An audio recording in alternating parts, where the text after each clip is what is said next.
seu trabalho, Cid, você fala as 3 fases, né? O Jararaca Bandido, em 27, o Jararaca Injustiçado, 77. 77. Como foi que você pegou isso aí? Como foi, o que suas fontes lhe falaram, lhe disseram, que você chegou a essa conclusão do Jararaca Injustiçado? As fontes foram os jornais, né? Então, eu peguei nos jornais de 1927 o Mossoroense, Correio do Povo e o Nordeste, que eram os 3 jornais que havia em Mossoró.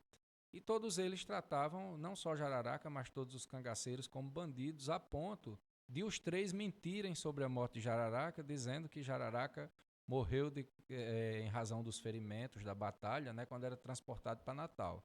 Quer dizer que os jornais da época mentiram sobre as circunstâncias da morte de Jararaca. E um deles, se não me falha a memória, o Nordeste, ele inclusive publicou um editorial muito forte dizendo que defender que Jararaca não tivesse o fim que teve, depois que a história explodiu, que não tinha mais como negar, o jornal publicou um editorial dizendo que foi corretíssimo o que fez com Jararaca e quem defendia Jararaca era bandido, era nesses termos assim, né?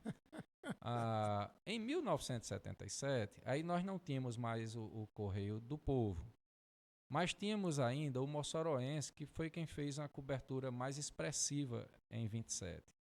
E a cobertura que foi feita por Lauro da Escócia e por Augusto da Escócia, Augusto da Escócia pouco aparece, mas eu inclusive encontrei um depoimento de Lauro dizendo que o material foi produzido por ele e pelo irmão, Augusto. E Lauro, em 77, ele próprio modifica a narrativa e ele anuncia isso. Não é? Porque em 27 ele e o irmão trataram Jararaca como lombrosiano, remetendo àquela tese de Cesare Lombroso, do criminoso nato, né? E outro jornal, não foi o Mossoroense, até trata Jararaca com uma forma muito racista, mais racista do que o lombrosiano, que é chamando ele de negro alto de aspecto repelente. E em 77, Lauro escreve uma crônica em que ele diz no título logo a que veio. Ele diz assim, não era lombrosiano. E ele descreve um Jararaca gentil, que o recebeu enquanto repórter com muita tranquilidade, que deu a entrevista, que o tranquilizou, dizendo que se houvesse algum retorno de Lampião, Lauro estaria protegido. Né? E aí vem esses elementos do racismo, né? Porque aí ele já é tratado, não em 77, ele não é mais tratado como negro, ele é tratado como moreno. Né? Há um branqueamento de Jararaca, inclusive. Então, as fontes são exatamente os jornais da cidade. Interessante como a mídia, a imprensa, ela constrói e desconstrói a imagem do cangaceiro Jararaca, né?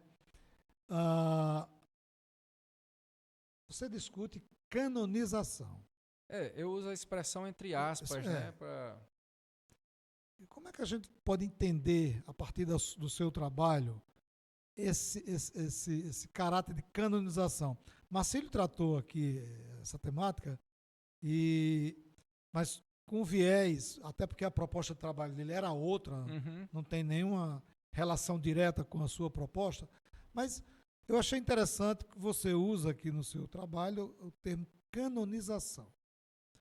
O nosso internauta, o nosso telespectador, muitos deles criticam, e eu concordo com essa crítica, essa história do milagre. Né?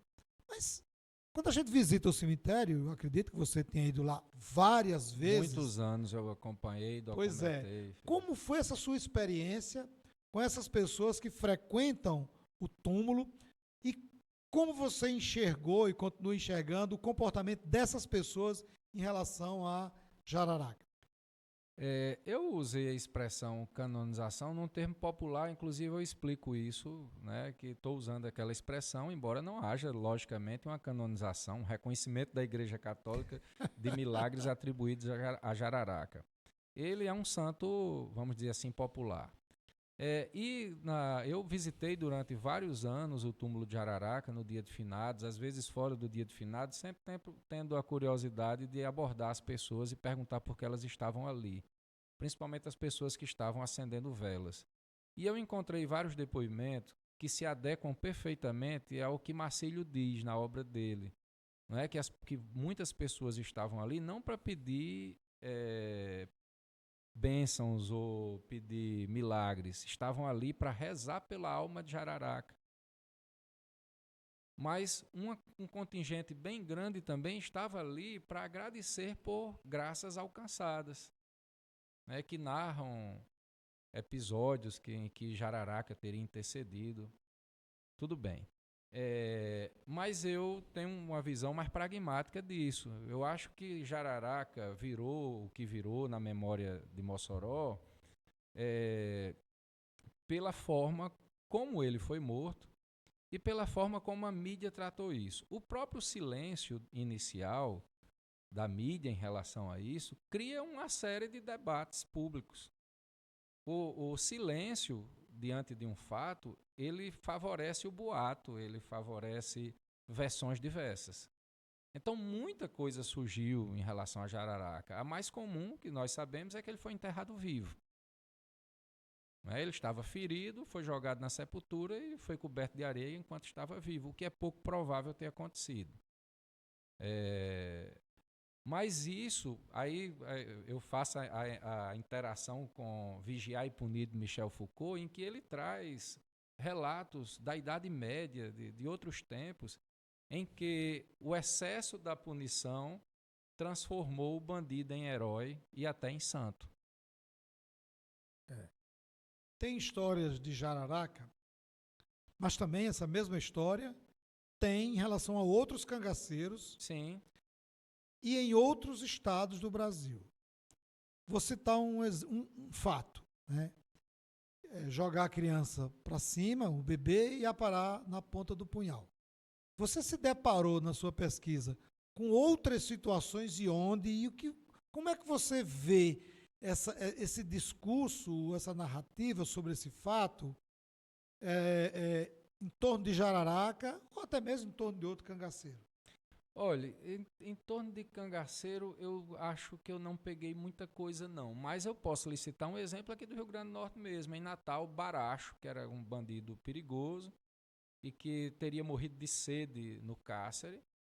E também tem uma visitação enorme ao túmulo dele em Natal. E eu peguei mais exemplos relatados por Foucault, né, de épocas diferentes, demonstrando que esse fenômeno de fato não aconteceu só aqui com Jararaca, ele é mais comum do que o que a gente possa imaginar. Então é como se nós, talvez seja uma condição humana, não sei, como se nós nos compadecêssemos diante de uma punição muito severa. Né? Por isso que talvez Mossoró tenha passado a ver na década de 70 Jararaca como um injustiçado. Vale salientar também nesse aspecto que houve um júri já nos anos 2000 em que Jararaca foi absolvido, né?